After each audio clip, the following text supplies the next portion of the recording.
finished the discussion about two methods in developing the Bodhisattva mind, 6 courses, and result is spontaneous Bodhisattva mind, exchanging oneself to other. We finished this. And now in the root text, as is understood by the distinction between aspiring to go and actually going, so the wise understood in turn the distinction between the two. So this is example of the Bodhisattva mind. So here in the commentary in this Geshe La Ngawang Gedun, like we have two categories of the Bodhisattva mind: wishing Bodhisattva mind and engaging or venturing Bodhisattva mind. So it's like person, a person here in the commentary by Geshe La Ngawang Gedun. So when person, we met one person and is lying on the bed and thinking, going to the destination, like, so you are person, and you're lying on the bed and thinking, I want to go to this, thinking, but you can't get there. You're just thinking, This is similar to the wishing Bodhisattva mind. It's kind of like we wish for being free from suffering, but not taking responsibility. So other person, then he give another example is person, not thinking, but actually, walking or actual, and then you will get to your destination. So similarly, so these two, wishing Bodhisattva mind and engaging Bodhisattva mind. So your example is like person, wishing Bodhisattva mind is just like person lying down on the bed and thinking, going to destination, but not going, thinking. But engaging Bodhisattva mind, not only thinking, but taking action, actual, walking. And so this is similar. Engaging Bodhisattva mind is kind of like taking responsibilities and not only thinking, but actually you're engaging with the 6 perfections.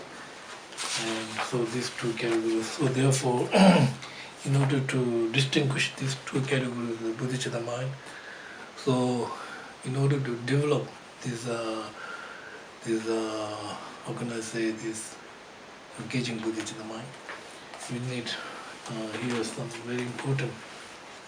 First, we need to understanding about. First, we have this one ritual of adopting this Bodhisattva mind, so which is engaging Bodhisattva.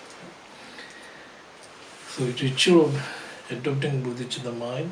That means then we have A, B, C. Okay. Number 1 is how to adopt Bodhisattva mind through ritual. And number 2 is supplication and going for refuge. And number B, C is starting the precept of refuge. Okay, now how to adopt Bodhisattva mind through ritual. There are A, B, 3. Right? Number 1 is attaining what has not been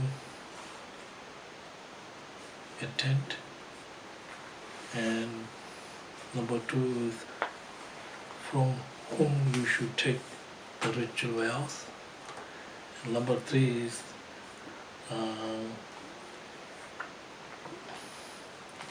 who can take the ritual vows. So this is the engaging Bodhisattva mind. So number 1 is the from whom you should take this ritual vow. So generally speaking, qualified teacher, he or she, and who have all the Bodhicitta's instructions, not only instruction, but also from the heart, you really want develop this kind of mind. And also the person whom giving this ritual should have the continuation lineage of the Bodhisattva vow. Right? This is attending from whom you should take the ritual vow. Right? Number two, who can take the ritual vow? So what you need qualified taking this Bodhisattva vow. So it means not necessarily you develop kind of like spontaneous Bodhisattva mind, but it's a very important person who take the Bodhisattva vow from the heart. You should trust the Bodhisattva mind. It's something, worthwhile, something very important to develop this mind in order to help other beings and for yourself, not just other people talking, but through learning, through thinking, and then from your heart, and you believe, oh, I should trust this mind, and I can take this Bodhisattva vow. So this is the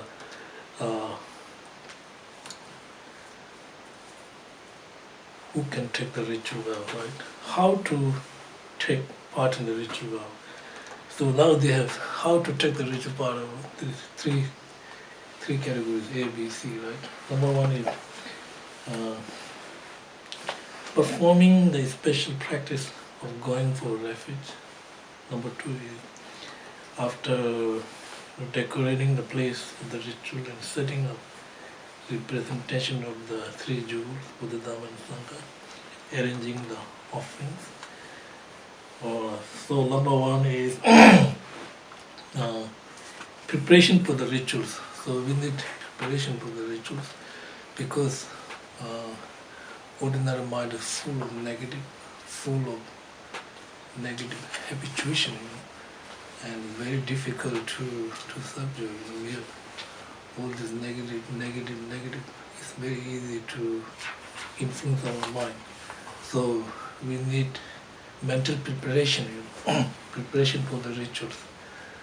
For example, an ordinary perspective, when you have some special guest coming in your house, so what you have to do is clean the rooms, make decorations, and then you feel very happy, you're a guest, right? You're making preparation for if you have some important guest, coming to your home. First, what you have to do is you have to clean the rooms, make nice decorations, and then when actual, your guest come, very pleased and happy. If not cleaning a big mess, your guest should be depressed, So similarly, the ordinary mind is full of negative seed and negative negative habituation. So we need mental preparation, like mental preparation for taking this Bodhisattva vow. So what are the mental preparation? The mental preparation is performing the statue and tags and stupa, what is representative of Buddha, Dhamma and Sangha, and Buddha, Bodhisattvas, all these are just like witness, your witness. So you are my witness, so I'm going to take this Bodhisattva vows, but I need your help because I have so many negative and very easy to influence with this negative energy, but I need your help, and for this is kind of mental preparation, right? Preparation. So when you do this kind of preparation, and then second, you need to, after decorating the place of the rituals, setting up representative rituals, arranging the and then arranging the offerings, right? So you make some offerings, for example, like cleaning meditation rooms, offering, these water bowls, 7 water bowls, and offering light for offering light, right? To see the Buddha, offering to the eyes, and offering incense. Buddha will smell the incense most. Offering like food for the holy beings to test their tongue, and offering incense, light, flower or whatever you make you make offering, and then any offering you can make offering anything, flowers with pure motivation. And then after offering, then you have to again purifying your mind, right? So you purifying your mind, you have to do 7 limb prayers, which is very, very good for preparation for making your mind more peaceful and purifying negative karma. So do 7 limb prayers, right? So 7 limb prayers and is postation. Number 1 is postation. So you can do 3 postations for the body, speech and mind, or you can do half postation, or you can do full postation. So postation, whenever you do the postation, then you can imagine thousands, your body turn into the 1,000 bodies, and then imagine you're prostrating to the whole object with the body, speech and mind, So you just imagine mental preparation, right? So your 1,000 body do 1 prostration, then you get 1,000 minute prostration of body, speech and mind. And then making offering. So offering in Sanskrit, puja, everyone knows the puja. Puja literally means very pleased. Puja, Sanskrit. But literally it means very pleased. So when we offer, the holy beings are, Buddha, they are not hungry, they don't need anything, but we need merit. This is what happened in Atisha when he came to Tibet, right? First he went to Western Tibet, and then he went to Central Tibet, Samya Monastery. So he gave, Bodhisattva for the Tibetan people. But he realized the Tibetan people are offering very poor qualities. And Atisha said to the Tibetan, poor quality cannot produce bodhicitta. It does not mean he don't need anything, because he resigned everything, right? He resigned from the kingdom. So he realized that Tibetan people are offering bad, poor quality to the holy object. So Atisha said, offering poor quality cannot produce the bodhicitta. So that means more you offer good quality, you get more merit. That's the point, isn't it? You get merit. More you offer to the holy object, you get merit. Nobody can take the merit. Only you have to take, right? So that's the offering is very pleased. So when you offer without mixed with the outwardly dharma, the holy beings are very pleased, and they will rejoice your merit, and you get merit. That's the point. And then confession, you purify your negative karma with 4 powers, right? Confession, 4 powers of object, how antidote, how regret, and power of promise. So sincere, how can I say, sincere 4 antidotes. Something, something you can't promise, you shouldn't promise, right? Very important, If you think I can't promise this, then you should think, oh, maybe not now, I can make promise this. For example, like killing, I can promise I will, rest of life I will not kill. Like stealing, whatever. If you can't promise, then you should make some 1 week, maybe one day, or maybe 24 hours. So better to be sincere, promise, isn't it? So passion, and then rejoicing. Then we have to rejoice good qualities of the Buddha, Bodhisattvas, and ordinary beings. So when we rejoice, Lama Tsongkhapa said, rejoice is the best way to create the merit. Rejoice can be anywhere, right? You're just sitting and lying on the bed and you can rejoice. Like somebody doing good things, you're just lying on the bed and how wonderful, you get married. So rejoice is the best, very easy, but you can create the merit rejoicing. And then requesting. Now you are requesting, this holy being and remain to the samsara until the end of samsara. You are requesting. What you are requesting is requesting to teach the Dharma. So you are requesting Dharma is just like medicine. I'm requesting, please give this medicine to cure my mental afflictions, my internal sickness. Please remain in the samsara until the end of. Please give me teaching, which is Dharma. Dharma is just like medicine, so which can cure your internal mental afflictions. So we are asking, holy beings to remain in the samsara until the end. But they can remain, like His Holiness can remain forever, But if we request His Holiness, He will remain longer, right? If we are disrespect and not listening, then he can go anytime. It's unfortunately, he is Buddha, so this is kind of like their manifesting will come to this world until the end of summer requesting. And then requesting,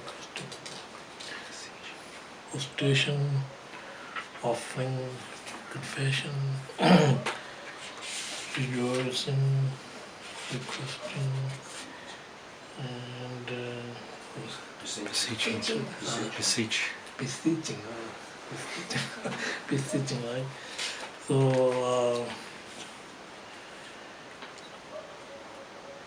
beseeching,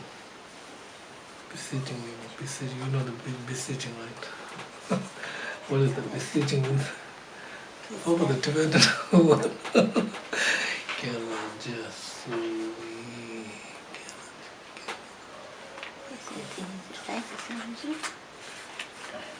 Yeah, requesting. Okay, so beseeching. You know the beseeching, right?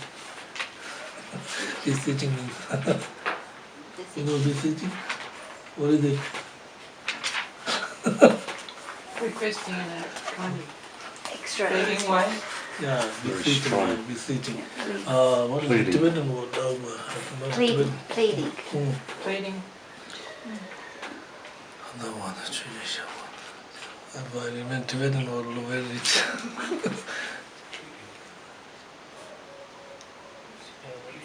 Asking to give meditation, teaching, and beseeching is like asking to remain longer until the end of samsara, or asking, please come the manifestation of you come and teach for me. And then dedication. So dedication is very, very important. Sometimes dedication or the prayers, manlam, we call it manlam, or the dedication is. So dedication is kind of like, everyone knows that dedication, but it is not like something we can see the result of the dedication, right? When you are going to build a house, you can see the result of building house. When you do something material, you can see the result of the materials. But dedication is, everyone know about this dedication, but cannot see it by our eyes, right? But much more, it's kind of a mental quality offering. mental quality often. So it is, we cannot see, but it is very powerful prayers. So it's, anytime we recite prayer, we should do dedication all the times. We used to say in Tibet, if you do dedication all the time, then whenever you need good qualities, it will come to you. You know, it's kind of like that, isn't it? So dedication is something like that. Very good example given by the Geshe La Ngawang Gedun from America. You know, he said, your dedication and is, dedication prayers and are just like he gave example of the lodge of cloth, and you are the person who want to wear this clothing. There's lots of cloth there, and so you are the person who want to wear something, you know, like suit or whatever, coat or pant. But unless tailor, you know, cannot join, you can't wear the coat or suit or beautiful clothing, like similar. So similarly, dedication is something like that. Whatever we do, you are the person, subject, agent, right? You are married, it's just like a lodge of clothes, right? And now, what you need is, we call samja in Tibetan. Samja is you need make this good quality or proper way, just like that. You know, you are the person who want to wear the suit. There's a lot of cloth there, right? And you want to wear the suit. But if there's no tailor, you can't wear the suit, right? Similarly, whatever we do, prayer, recite mantra, you are the agent, subject, or the person. So, subject there, and that lodge of the cloth is just like you're married there, but you have to make this nicely, properly, like beautiful, you know, shape, color suit, and then you can wear it. So similarly, dedication is something like that. But whenever we recite prayers or mantra, we should make dedication. So dedication, how can we dedicate it? Like, so we have the two causes of dedicating. What are the two causes? To increase bodhicitta mind is number cause. And number two cause is, as soon as I want to become Buddha. So today, this morning till now, you may collect the merit, right? Before you going to bed, you have to dedicate with these two courses. Number one course is, whatever you create merit today, increase bodhicitta mind. Whatever you create merit today, as soon as I want to achieve enlightenment. With these two courses. So this is kind of like it. And then making a good, proper way, you know, good, making this good shape. So dedication is something like that. So dedication, remember everyone talk about dedication and non prayer, right?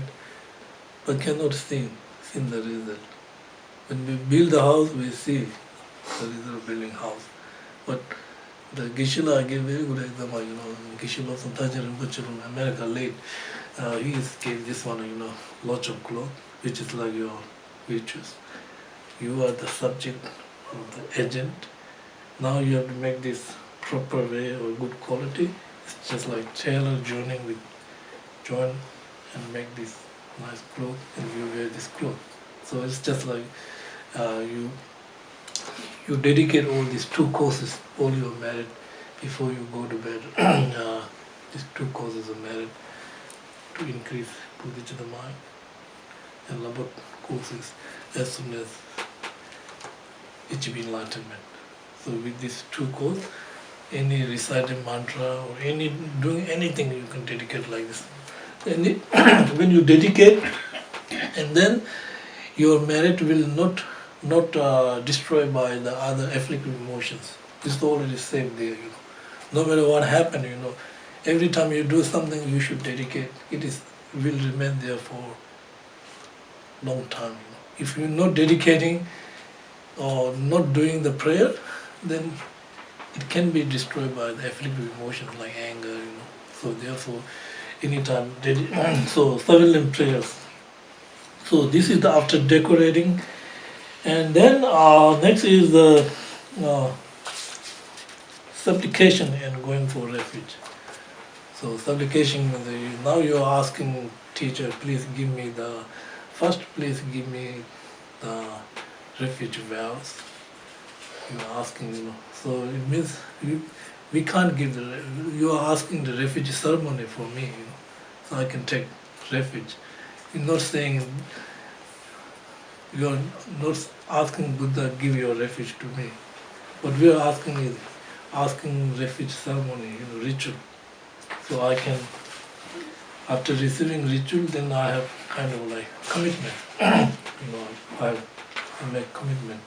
So then you are supplicating and asking, give me in order to receive Bodhisattva vow, you need refuge vow, which is foundation. Without the refuge vow, you cannot receive Bodhisattva vows. So faith, refuge. And so supplication and then going for refuge, and you have repeat 3 times recitation, and then after 3 recitation, then the teacher will explain what is the benefit of the taking refuge, and what are the commitments, and what purpose. So all these explanations, and then you, with this this recitation ceremony, then you receive the refuge ceremony, which is the base of the receiving Bodhisattva vows, right? And then you are next is studying the precept of refuge, right? So this is like precept of refuge. It is repeating 3 times, just like previous Buddha and Bodhisattva take refuge, same like I should do something like this, and you repeat it 3 times, and then ceremony finish, right?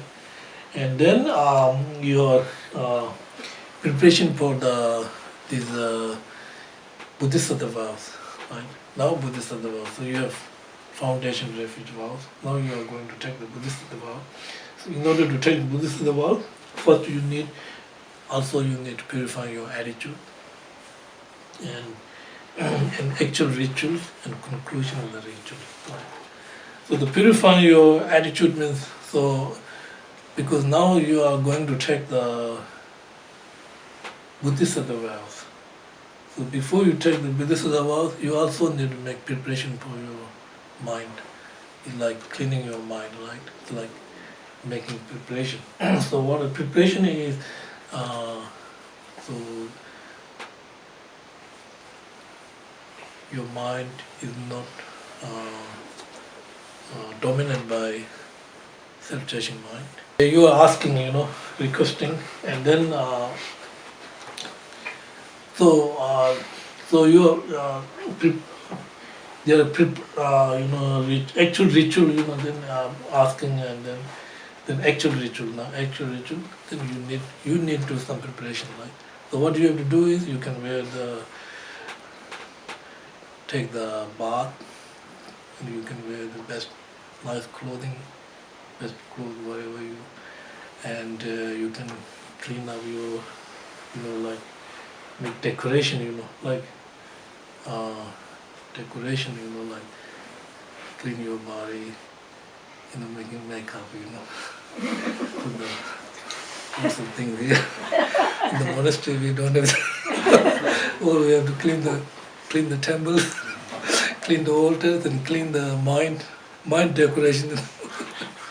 Or maybe in the West you have lots of, when you go to some important party, you do lots of things, like clean your face and nice clothing, and maybe painting in the face, painting the lips, maybe painting the nails, make others happy.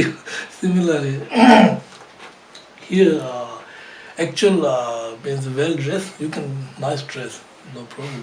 Very excitement. Your mind is very excited about this taking. I'm really excited about this taking Bodhisattva vows. And then this